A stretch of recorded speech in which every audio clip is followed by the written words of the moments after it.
Bon, Bengan Kandji, j'ai parlé de cette arrivée à la gare des Écarts, symbolisée par cette immense statue. Est-ce que la descente aux enfers de Ruben Oumniobel commence véritablement en 52, après ce discours-là? Tout à fait. Tout à fait. D'abord, il faudrait préciser qu'Oumniobel a été trahi. Il a été trahi. Il a été trahi. Peut-être il faut le dire.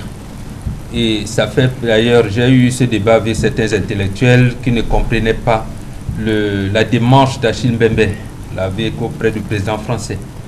Achille Mbembe avait dit: je suis intellectuel, je resterai intellectuel. Je veux avoir les archives.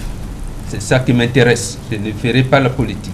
Oumniobel a été trahi depuis 1954 par l'Église catholique romaine.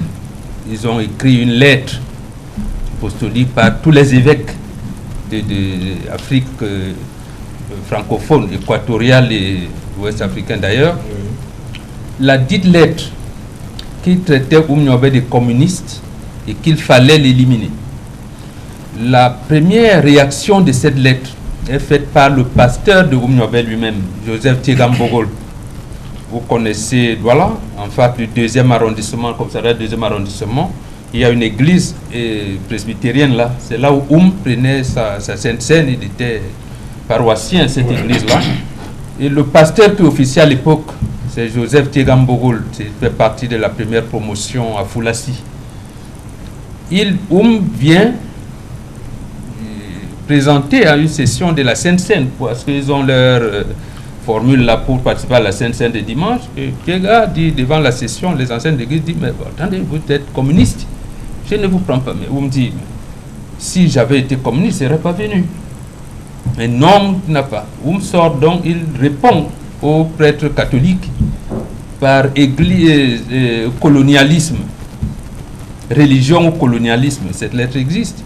Après un procès, intente un procès contre un expatrié. Il est donc informé qu'il sera condamné. Voilà comment il est contraint de le maquillon de Kabylie. Maintenant, le scénario, ou alors le dernier scénario, en fait, commence dans la nuit du 1er au 2 octobre 1957. L'église catholique commet Monseigneur Thomas Mongo. Il est accompagné de l'abbé Sogniem Étienne. Il obtient de rencontrer en disant qu'il voudrait faciliter ces rencontres avec le haut-commissaire. En fait, il se trouve que ce n'est pas ça. Au cours de cette rencontre, ils étaient 5. L'abbé Monseigneur Thomas Mongo et cet abbé la Sogniem Étienne, Oumniobel, Yembak et Mayima Matip. Ndombol. Il sort dans la nuit du 1er au 2 octobre 1957. Résolution est prise de garder secret cette rencontre et lui remet les 3 variantes, c'est-à-dire que pour la détente et tout, soit disant pour aller remettre au commissaire. Le 3 octobre 1957, c'est-à-dire que quand sort le 2, le 3, il fait une réunion, un meeting à Bodmakak, où il dit que a refusé de sortir du maquis.